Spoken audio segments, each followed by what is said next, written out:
We're in here. Um, Hopefully you can hear me okay. I hope you can. I think you might be able to. My hot water heater's on. But I'm here. I'm doing it. Okay. Episode 6. Thunderdome.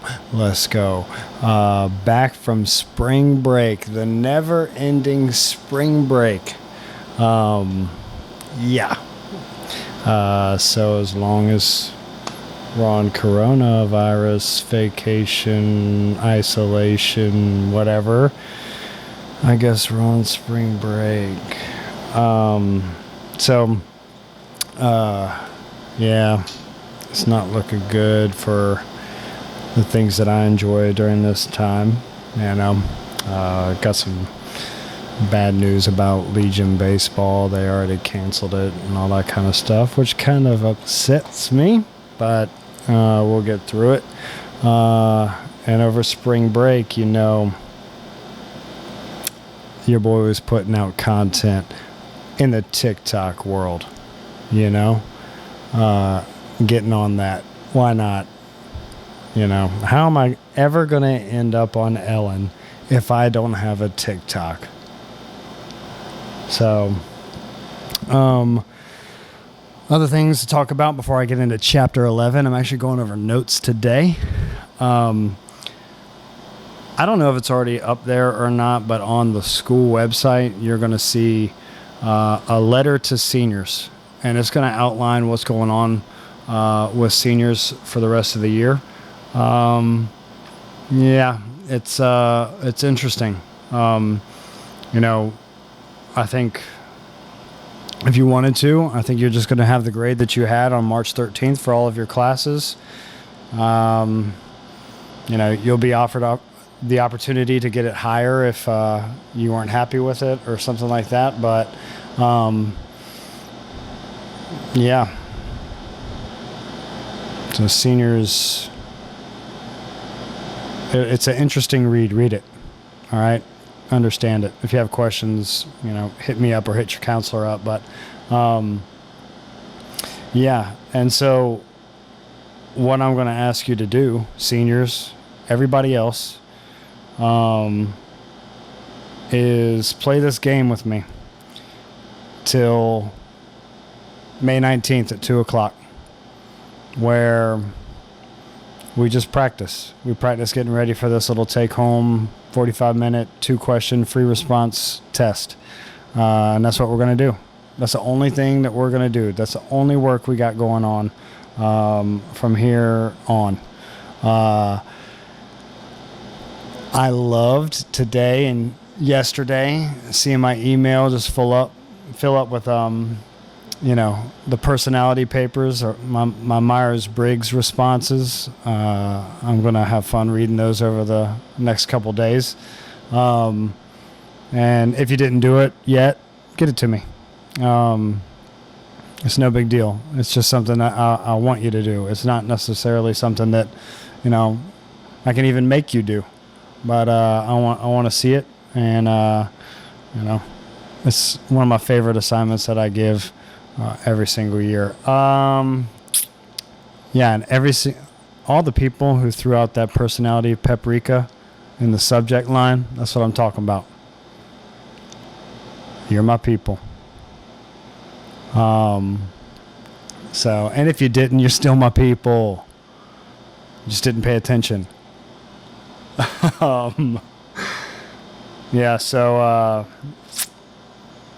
don't know. Stay with me till May 19th. Whatever you got going on, stay with me. It is a stress-free environment, which I've always tried to create in my classroom, is that I want to set you up to succeed.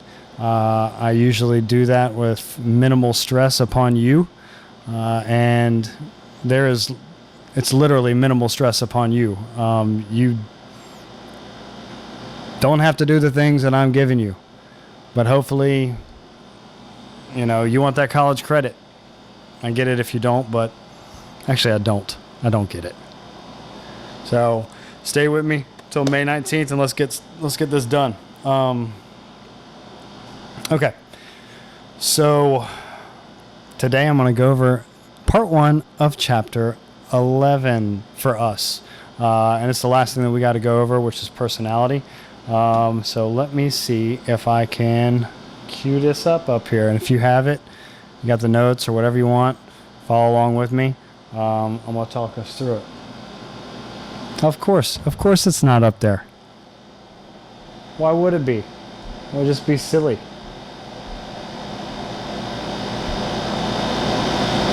All right.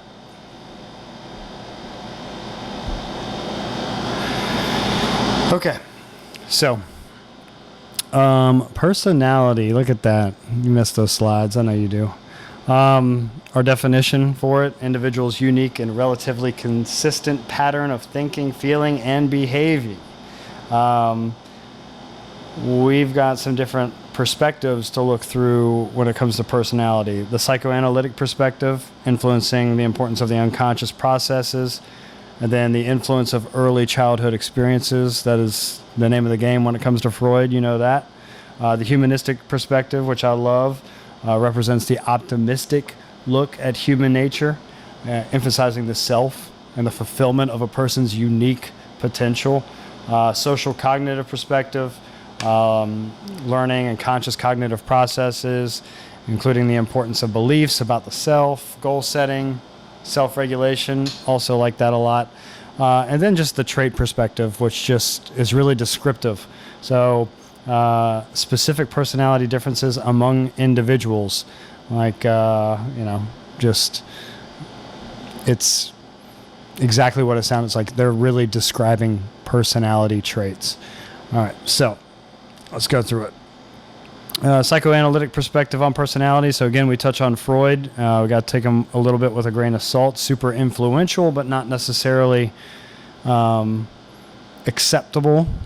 Some of the things that he was doing. So came up with a theory of personality called psychoanalysis. So early childhood experiences, the development of personality and psychological problems. Key ideas include the id, ego, and superego, psychosocial stages of development, which we'll go over, and the ego defense mechanisms, which I like a lot. He used this thing, free association, which is a psychoanalytic technique in which the patient spontaneously reports all thoughts, feelings, and mental images as they come to their mind. And there might have been a stimulus presented to them, or just, tell me what you're thinking about, and then you let them word vomit from the couch while you take notes. Again, super influential. So we've already gone over this, Freud's theory of the mind. We have the conscious level, the preconscious level, and the unconscious level. The conscious level, all thoughts, feelings, sensations that you're aware of at any particular moment. So right now, if I was just conscious about the things that were going on here, I would be conscious that it's still a little bit light outside. My hot water heater is running, which I can't stand. And I have several different, stimuli jumping out at me right now because I've got a screen here, a screen there, a screen up here, all that kind of stuff. The temperature in the room, I'm conscious about that. Preconscious contains information that you're not currently aware of, but can easily bring to conscious awareness, such as memories of recent events or your street address. I'm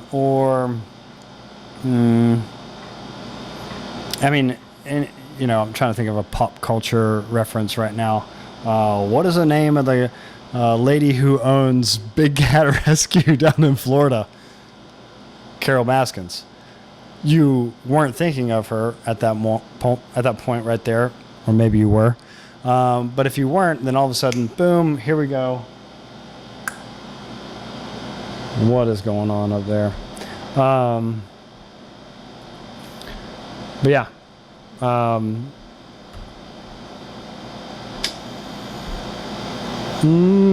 Okay. See if this works. Hey, it's back. All right. So yeah, Carol Baskin's preconscious level, and then unconscious, a term used to describe thoughts, feelings, wishes, and drives that are operating below the level of conscious awareness. This is that deep, dark stuff that you're not aware of, and it might be guiding you, and we're not necessarily sure what it's doing to us because it's hard to even, comprehend, the reason it's even there. You might not have even been able to form a memory yet and had something affect you in your unconscious mind, and it's just sticking with you the whole time throughout your adulthood. And that's what we'll talk about a little bit with his stages and fixation. So, all right. The id, ego, and superego, kind of simple to understand. The id, I want it now. Ego, I need to do a bit of planning to get it, but I'll get you what you want, id, but just not right now. I got to plan for it. Play the long game. And then the superego, you can't have it. It's not right. It's the moral compass, the parental voice inside your head. We've touched on this before in class. The id, Latin for it, completely unconscious, irrational, immediate satisfaction of instinctual urges and drives, and it's ruled by the pleasure principle. And that is obtain pleasure, avoid tension or discomfort, do the things that make you feel good. Who cares about what happens to you? This is going to be annoying if I have to keep on doing this. Derived from two conflicting instinctual drives, the instinct and the life instinct and the death instinct. So eros, self-preservation, life instinct, hunger, thirst, sexual drive, which is known as libido. And then thanatos or thanatos, the death instinct, reflected in aggressive, destructive, and self-destructive actions. Think about things that you do that that are probably harming you, but it feels good, so you keep on doing it. Maybe you're addicted to nicotine, or any type of stimulant, anything like that. It makes you feel good, so you keep on doing it, but you know that it might actually cause some problems. So that's what we're talking about there. Imagine infants as all id. If they're hungry or thirsty or anything like that, they're just like, give it to me. I'll show you that rage for a second. All right. The ego, Latin for I, partly conscious. It represents the organized, rational, and planning dimensions of personality. It's the mediator between the id's instinctual demands and the restrictions of the outer world. The ego operates on the reality principle, which is the capacity to accommodate external demands by postponing gratification until the appropriate time or circumstances exist. You play the long game, right? Maybe, I think I've used this example before. You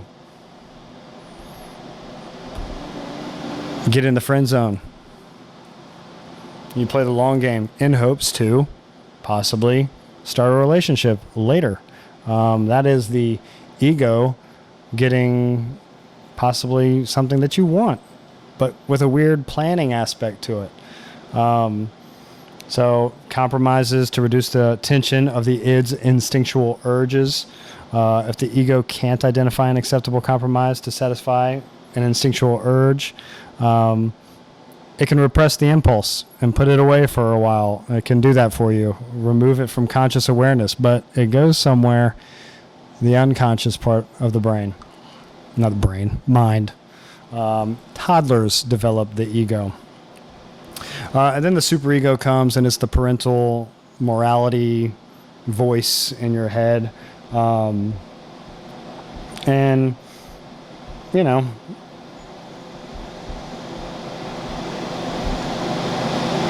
It's definitely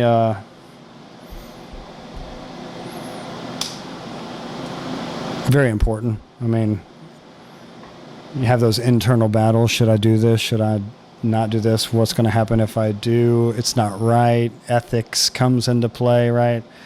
So the inner voice that is parental and partly conscious is developed around 5 or 6 years old. So what happened before that? You know, where was the moral guidance? Oh, it was your caregivers. They were your super ego. So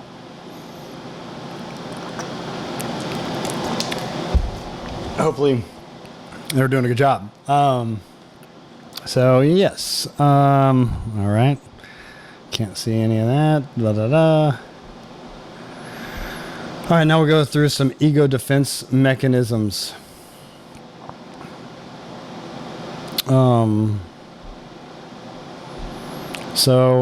Largely unconscious distortions of thoughts or perceptions that act to reduce anxiety, repression, displacement, sublimation, rationalization, projection, reaction formation, denial, undoing, regression.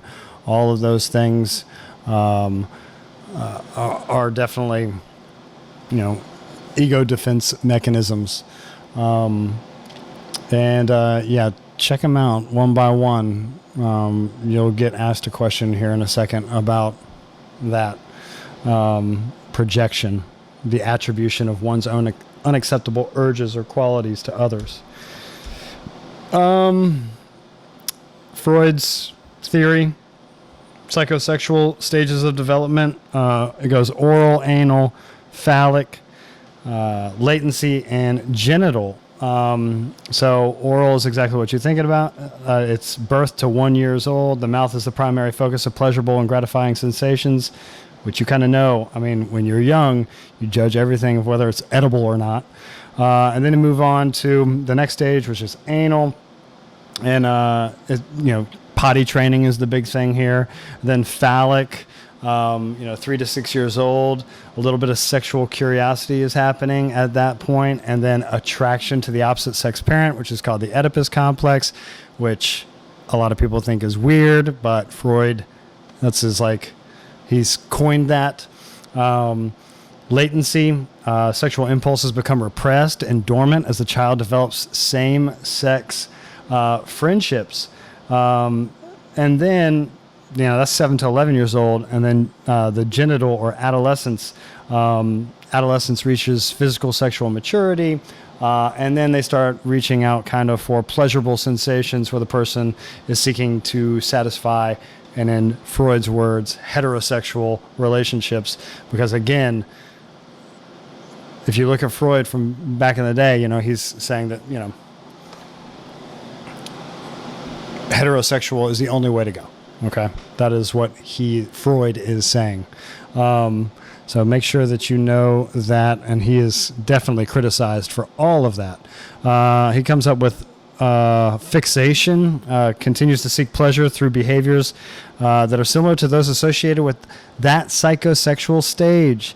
So let's say that you bite your nails as a kid and you never get over it really. And you, as an adult, you have an oral fixation, and you smoke cigarettes or cigars or whatever it is. Freud would say that that's what happened. Every single picture of Freud, what does he have? A cigar in his hand. I wonder what he says about himself. Yep. So, boom. Done with that. So I am going to put my Thunderdome back up there, and we're going to go live on Instagram. So let's check this out. I don't have too much time. I got 3 minutes, but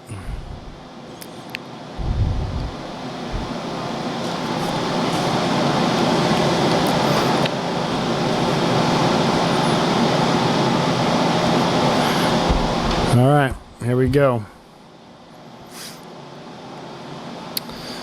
Yeah, Luke. All right, people, come on in. I got to talk to y'all about something.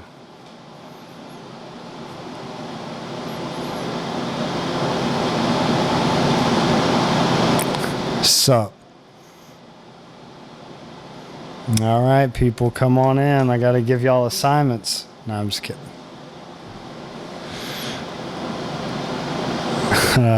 T-Mac in the house.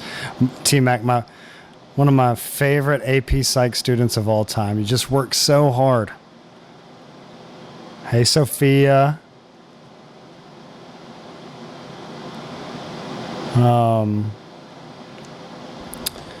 Okay. So, y'all are piling in here. That's cool. But I'm about to give you guys some information. So for the review for the AP exam on May 19th, 2 p.m., I'm going to need you. Yeah, you got a real good grade on that. I'm going to need you to do that. I just posted a question on Google Classroom. So make sure you're doing that. I'm not going to take a grade for it. I'm just going to give you feedback. I kind of can't give you grades. I'm going to shy away from grades at this point. But know that, I'm going to give you feedback. I'll teach you how to answer those FRQs, those free response questions, and, we'll get after it that way. So don't be stressed out about anything, because I don't think I can really even give you a grade anymore. So you'll see on Google Classroom, there's a little question on there. It has to do with Jasper, who is and has been in a quarantine in New York City for 29 days. And you've got to check out his the little prompt that I have that goes along with it. It touches on memory and personality. It's just five terms on that little assignment. But yeah, it shouldn't be too bad. Just do it. Just do it, and I'll give you some feedback. I appreciate everybody doing the personality paper and turning it in, the personality paprika. Yeah, I'm doing the 30-day song challenge thing.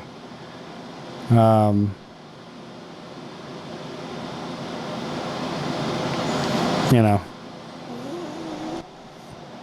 going to keep on going live here while I end the podcast.